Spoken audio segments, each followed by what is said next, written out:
എല്ലാ നല്ലവരായ സുഹൃത്തുക്കളെയും 2025 വർഷത്തിലേക്ക് സ്വാഗതം ചെയ്തുകൊണ്ട്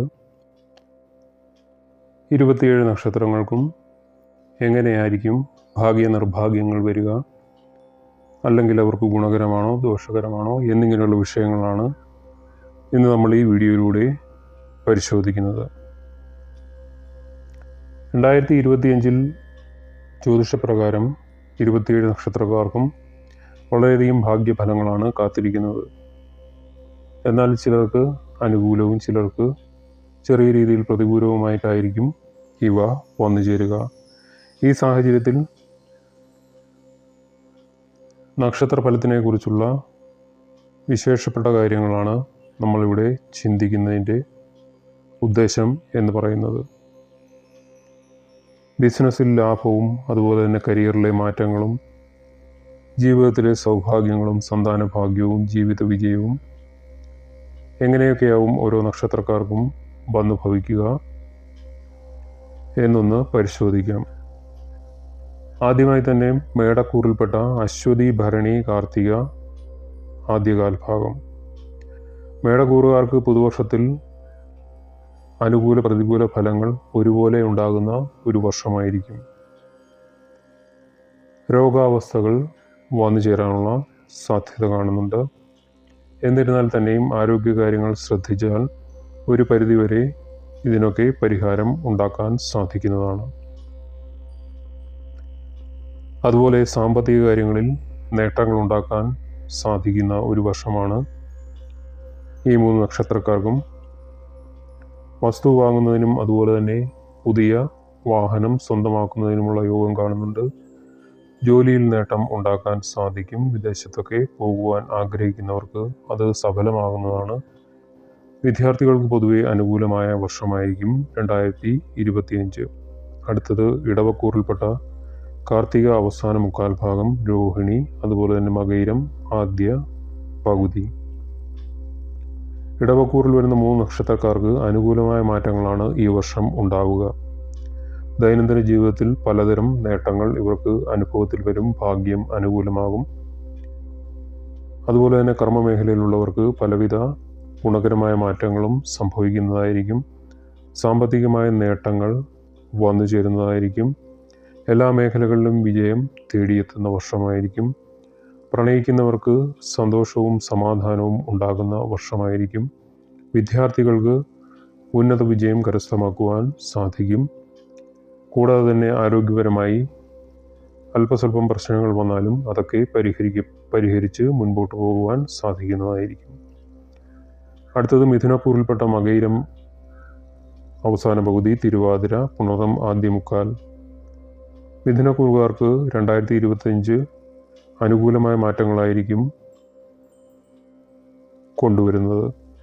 ജോലികളെല്ലാം തന്നെ തീർപ്പാക്കുവാൻ സാധിക്കുന്നതാണ്. എങ്കിലും അല്പസ്വല്പം കഠിനാധ്വാനം ഇതിനൊക്കെ വേണ്ടിവരുന്നതായിരിക്കും. എന്നിരുന്നാൽ തന്നെയും അതിൽ നിന്നൊക്കെ നേട്ടങ്ങൾ ഉണ്ടാക്കാൻ സാധിക്കുന്നതായിരിക്കും.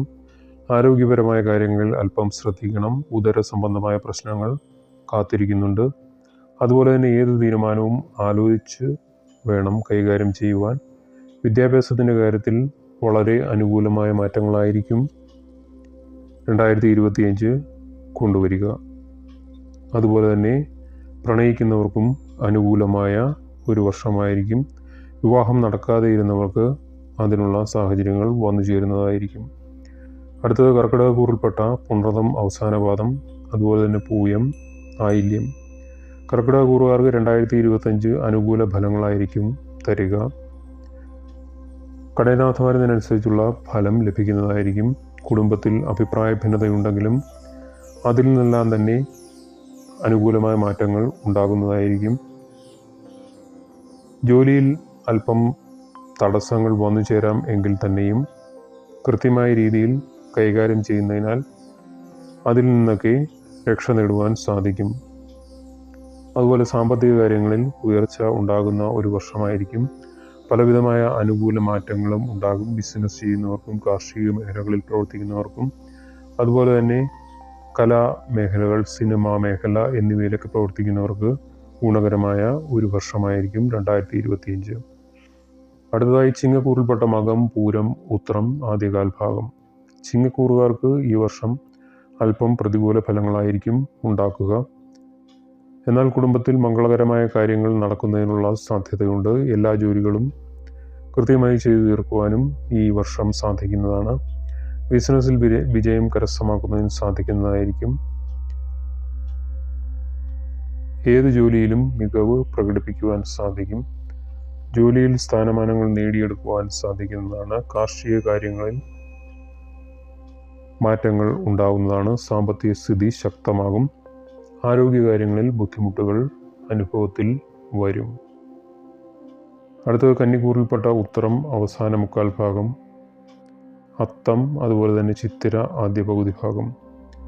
കന്നിക്കൂറുകാർക്ക് പുതുവർഷം സാധാരണ പോലെയുള്ള ഒരു വർഷമായിരിക്കും. പലപ്പോഴും കുടുംബത്തിലെ മംഗളകരമായ മാറ്റങ്ങൾ നിങ്ങളെ അത്ഭുതപ്പെടുത്തും. വിദ്യാഭ്യാസത്തിൻ്റെ കാര്യത്തിൽ അനുകൂല സമയമാണ്.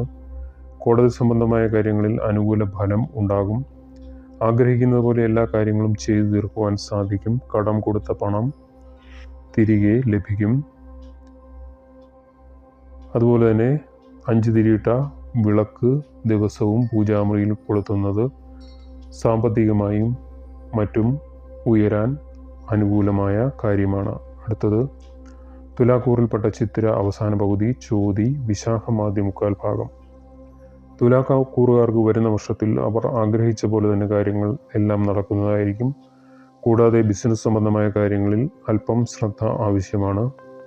അതുപോലെ തന്നെ മാനസിക ആരോഗ്യത്തിൻ്റെ കാര്യത്തിലും കൂടുതൽ ശ്രദ്ധ ചെലുത്തണം.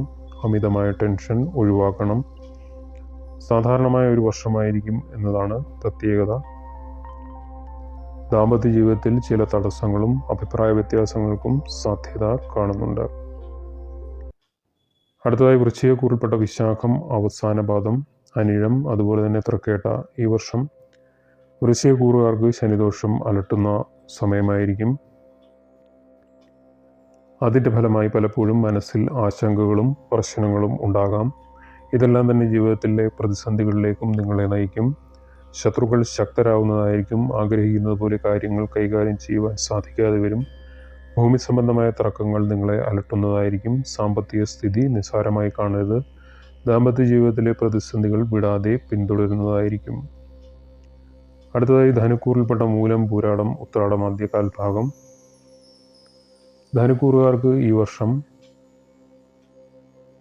അനുകൂലമായ ഫലങ്ങൾ നിലനിൽക്കുന്ന ഒരു സമയമായിരിക്കും. പലപ്പോഴും സന്താനങ്ങളിൽ നിന്നുള്ള ഫലം നിങ്ങളെ അത്ഭുതപ്പെടുത്തും. അതോടൊപ്പം സന്തോഷവും പ്രദാനം ചെയ്യും. പലപ്പോഴും വിദേശയാത്രയ്ക്കുള്ള സാധ്യത കാണുന്നുണ്ട്. ആഗ്രഹിക്കുന്നത് പോലെ ജീവിതത്തിൽ നേട്ടങ്ങൾ ഉണ്ടാകും. കുടുംബത്തിൽ മംഗളകർമ്മങ്ങൾ നടക്കും. ജീവിതം തന്നെ മാറിമറിയുന്ന തരത്തിലുള്ള നേട്ടങ്ങൾ നിങ്ങളെ തേടിയെത്തും. ജോലിയിൽ നിരവധി അവസരങ്ങൾ വന്നു ചേരും. അടുത്തത് മകരക്കൂറിൽപ്പെട്ട ഉത്രാടം ആദ്യ മുക്കാൽ, തിരുവോണം അവിട്ടം ആദ്യ പകുതി. മകരക്കൂറുകാർക്ക് ഈ വർഷം അവരുടെ സ്വകാര്യ ജീവിതത്തിൽ പ്രതിസന്ധികൾ വർദ്ധിക്കാം. എങ്കിലും അതിനെ തരണം ചെയ്യുവാൻ സാധിക്കുന്നതായിരിക്കും. സന്തോഷകരമായ പല മാറ്റങ്ങളും നിങ്ങളുടെ ജീവിതത്തിൽ ഈ വർഷം ഉണ്ടാകും. എങ്കിലും അതിലെല്ലാം ആദ്യ ശ്രമം പലപ്പോഴും വെല്ലുവിളികൾ നിറഞ്ഞതായിരിക്കും. ഇതിനെ തരണം ചെയ്ത് വിജയത്തിലെത്തുവാൻ സാധിക്കുന്നതാണ്. അടുത്തതായി കുംഭക്കൂറിൽപ്പെട്ട അവിട്ടം അവസാന പകുതി, ചതയം, പൂരുരുട്ടാതി ആദ്യ മുക്കാൽ ഭാഗം. കുംഭക്കൂറുകാർക്ക് വരുന്ന വർഷം തുടക്കത്തിൽ പ്രശ്നങ്ങൾ ഉണ്ടാകുന്നതാണ്. എന്നാൽ പതിയെ ഇതിനെ പരിഹരിക്കുന്നതിനും തടസ്സങ്ങൾ പ്രതിരോധിക്കുന്നതിനും സാധിക്കും. അനാവശ്യ കാര്യങ്ങൾക്കായി സമയം കളയാതെ ഇരിക്കുക എന്നതാണ് പ്രധാന കാര്യം. നേട്ടങ്ങൾ നിങ്ങളെ അത്ഭുതപ്പെടുത്തും. പലപ്പോഴും ഭൂമി വിൽപ്പനയ്ക്കും വാങ്ങുന്നതിനും അനുകൂലമായ സമയമാണ്. എന്നാൽ പല പദ്ധതികളും പാതി വഴിയിൽ മുടങ്ങുവാനുള്ള സാധ്യതയും കാണുന്നുണ്ട്. അവസാനമായി മീനക്കൂറിൽപ്പെട്ട പൂരുരുട്ടാതി അവസാന പാദം, ഉത്രട്ടാതി, അതുപോലെ തന്നെ രേവതി. മീനക്കൂറുകാർക്ക് 2025 അവർ പ്രതീക്ഷിക്കുന്നത് പോലെയുള്ള ഒരു വർഷമായിരിക്കും. പലപ്പോഴും ബിസിനസ്സിൽ ആഗ്രഹിക്കുന്ന മാറ്റങ്ങൾ കൊണ്ടുവരുവാൻ സാധിക്കും. വിജയം ഏത് മേഖലയിലും കൈപ്പിടിയിൽ ഒതുക്കുവാൻ സാധിക്കും. ജോലിയുടെ കാര്യത്തിൽ ചെറിയ ആശയക്കുഴപ്പം ഉണ്ടാകുമെങ്കിലും അതിനെ പ്രതിരോധിക്കുവാൻ അധികം സമയം വേണ്ടിവരില്ല എന്നതാണ് സത്യം. അനുകൂലമായ പല മാറ്റങ്ങളും നിങ്ങളെ തേടിയെത്തുന്നതായിരിക്കും. അപ്രതീക്ഷിതമായ ഒരു താഴ്ച വരും ഈ വർഷം എങ്കിലും പിന്നീടുള്ള സമയം മികച്ചതായിരിക്കും. സാമ്പത്തിക ഇടപാടുകളിൽ നേട്ടങ്ങൾ കൊണ്ടുവരുവാനും സാധിക്കുന്ന ഒരു വർഷമായിരിക്കും. വിഷയം ഇവിടെ നിർത്തുന്നു. മറ്റൊരു വിഷയവുമായി കാണുന്നതുവരെ എല്ലാവർക്കും നന്ദി, നമസ്കാരം.